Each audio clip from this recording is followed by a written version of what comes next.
We'll do all we can with the Jockey Club and other people to make sure this is a safe event, and that's for all people attending, whatever capacity, or people working there. And we'll do all we can in our power to do that. Would you have a sort of specific message to those planning to protest? There are opportunities to protest outside the racecourse. There is space to do so, and there are ways to do so. But our message is, if you engage in criminal behaviour, then you'll face a robust policing response to it.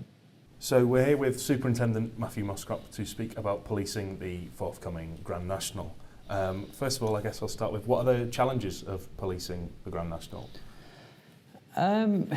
It's a big event. You know, it's one of the highlights of the sporting calendar, with tens of thousands of people attending. Fortunately, we're well practiced in it. We've been policing the event, working with the Jockey Club and other people for 70 years in the event. Unfortunately for us, you know, the vast majority of people turn up, behave themselves, and have a good, safe and durable event. There's the odd person who drinks too much or misbehaves, but that's very, very few and far between.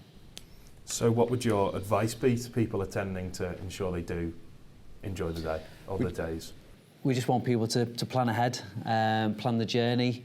You know, if you go by train, then you can get off right opposite the entrance, because there's very limited parking available. The on-site parking is only available if it's pre-booked. Think about what you bring in.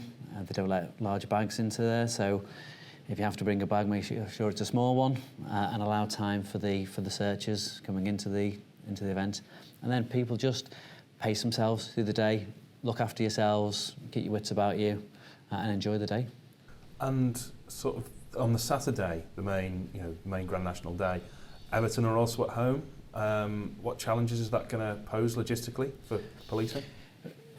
They are two big events, but we prepare for it, and because the planning for the Grand National Festival starts a year before, so as soon as we're finished 1 year, we're planning for the next one to make sure the resources are in place. The football fixture calendar's been out for a while, so we make sure we've got sufficient officers covering that event as well. A huge part of attending the day is people then go back into town afterwards. What are police's plans for the city centre of the evenings, and what challenges does that aspect of the Grand National pose to you? We know people make a day of it and make a night of it as well. We know there'll be more people in the city centre, so we have more police officers working there, so people will see an increased presence. We ask people to engage with their officers. If they have any concerns, let us know.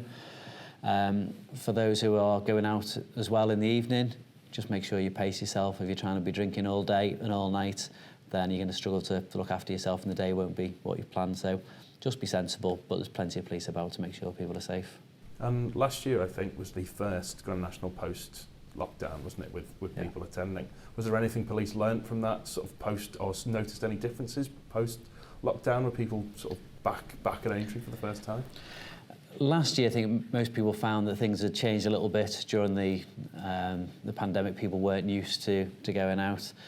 However, it was a really successful event. People behaved themselves, and it was a safe event, and we just look for the same again this year.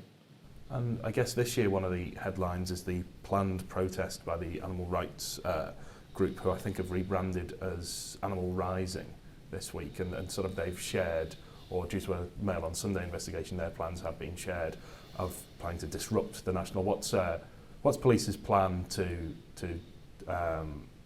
respond to that protest, and what would you say would be the difference between, they're planning to barricade the racecourses? I think they've made quite clear. What's your plan for that, and then what would be your plan for more peaceful and undisruptive protest, I guess? Well, if you look at the protest in connection with the horse racing, it's been a long-standing thing, and we respect people's right to peaceful protest, and people being able to protest outside the course every year, and people do so, and there's a good relationship with police, with the event organisers. The things that are being suggested this time, well, we've got plans in place for that. We work with the Jockey Club, the security companies and other partners to make sure it's a safe event. Whilst we respect the right for peaceful protest, we're not going to tolerate criminal and disorderly behaviour. And how do you think a Aintree racecourse crowd would respond to the planned protest? Do you think it has the potential to, as I believe the phrasing was, sort of ruin the event, or is, I guess, police's job is to ensure that? We'll do all we can with the Jockey Club and other people to make sure this is a safe event, and that's for all people attending, whatever capacity, or people working there, and we'll do all we can in our power to do that. We want people to be able to enjoy what is a really significant international event.